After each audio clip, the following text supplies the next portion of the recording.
And we welcome you back. Glad you're here. We'll get to your phone calls in a few minutes. A number of guests. We had Coach Muschamp, and we're going to introduce a good friend of ours, Vince Thompson, here. He's the chairman and CEO of Melt. It's a sports marketing and advertising firm out of Atlanta. And Vince certainly one of the leading sports business analysts as well in the country. Happened to be with you a couple of months ago in Atlanta at a pretty impressive seminar that you hosted, and yep. I was thinking that Atlanta's a big time sports town, and the guy said, "Yeah, we just had the Super Bowl." I said, "Yeah, I watched." But college football is also huge in that capital market. With due respect to Birmingham, that's okay. Capital of college football. Now, and a lot of stuff going on. I was walking around the room though. It's amazing how much younger these athletes are getting these days. They are. I say that because I knew Vince when he was a student intern at Auburn University. A couple years ago. David Housel and Coach Dye and Bo Jackson and Charles Barkley. I saw Tony made a comment that Herschel's 57 years old. I couldn't believe that. And I said, well, I'm right behind him, right? So, and we're right behind you, of course. Yeah, no, I'm 39.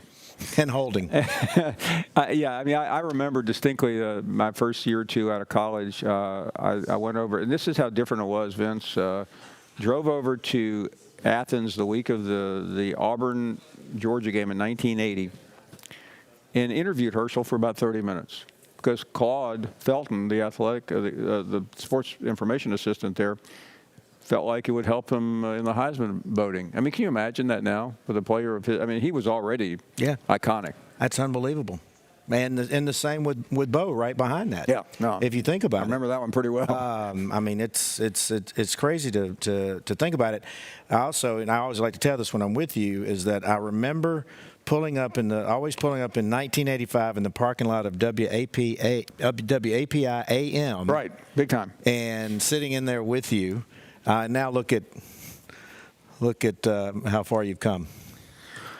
Well, it's we both have been on this long journey, and we have a lot to be thankful for, especially that college football is alive and well. And I'm interested in that because I talked to a few bowl people today, and they put on a happy face. Mm-hmm. But saw Bill Hancock today, who always puts on a happy face. But there's a lot of criticism of the current structure of the college football playoff, and the attendance issues seem to be everywhere. We had a show the week of the 4th, and people just called in and complained about the college football experience.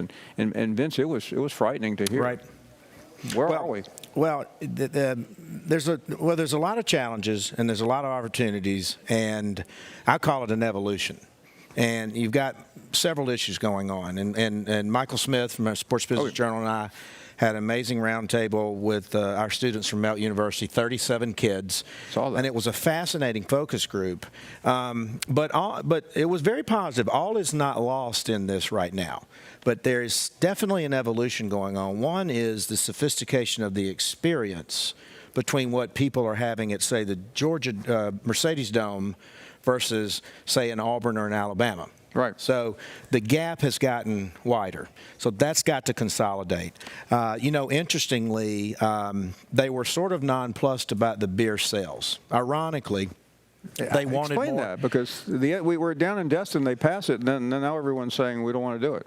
I think that, obviously it would create more revenue opportunities, but, it was really a non-starter for these kids because they were more focused on the experience and attending the game, and ironically wanted access to more water, in this case Dasani water from my client, Coca-Cola.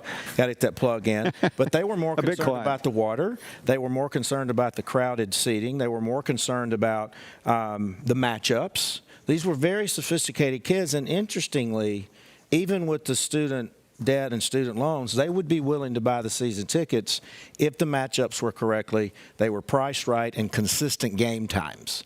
So there's a lot of challenges here, but I think as an industry, we've got to evolve, and we've got to evolve at a much rapid pace. Because you talk to the same people we talk to, and athletic directors they're not panicked, but they are concerned. I mean, even Alabama we're selling tickets for the opening game in Tuscaloosa at a pretty small price. Well, that's the thing. And then, like I said, I think there's also so many more choices for people to do with their dollar. Exactly. And obviously, and you're looking at this generation of kids, they're playing video games on television. Well, I want to ask you, your son, Carter, I've known him all of his life, is an honor student. He's going to Georgia, and I've talked to him a lot when we were together recently in Atlanta, and he's he's a college football fan, but he's got a lot more to do on a Saturday than just go to a game. Well, that's the thing, is that there's so many options for these kids now. Think about it in the old days. I mean, you went to an Alabama game, Auburn game, Georgia game, and that was it.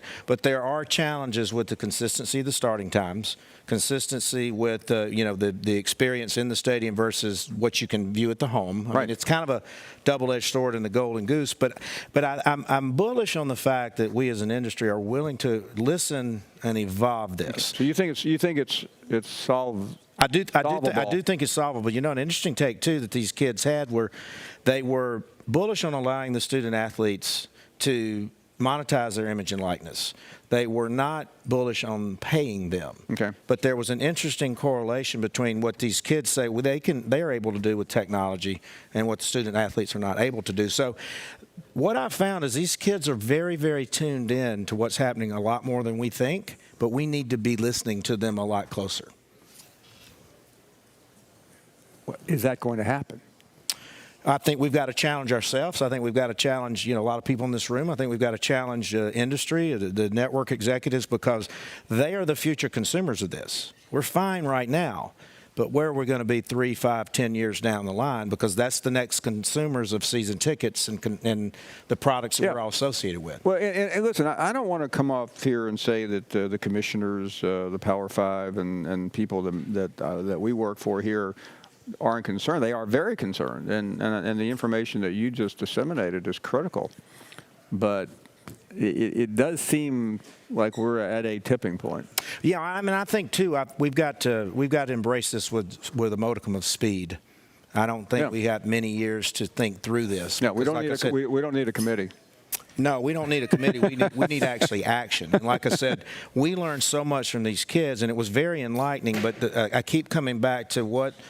My son has grown up, and he's a digital native, right? Mm-hmm. So he has a certain level of expectation. He has a certain level of access to information that we didn't have growing up. And so we've got to modify, not necessarily the game, but everything else around the game to satisfy this next generation consumer. And I think we've got to do it a lot sooner than typically we like to move at the pace of our industry. Well, we need you back soon to continue this conversation. I think it's very important, and it's one that I'm really motivated to try to see solve, because it's a game we all love, and I think we've missed at least a period. I don't want to call it a generation, but there's been a lot of inaction. I think on that there's been a lot of talk, but not a lot of significant action. Yeah, I think we've missed about a half generation, and I think if we don't address it, I think the things that say Greg Burns doing at Alabama, consolidating the stadium. The kids also want more of an experience than just the game. Right. They want areas to go cool off. They want areas to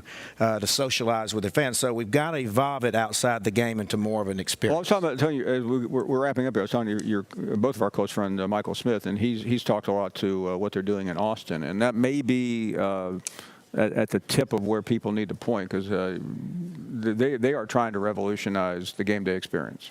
Yeah, well, think about it. We've got 6 to 7 occasions to make that impression. Yeah. And that's not a lot. No. So it's got to evolve, and it's got to evolve quick. And I think we're up to the challenge, though.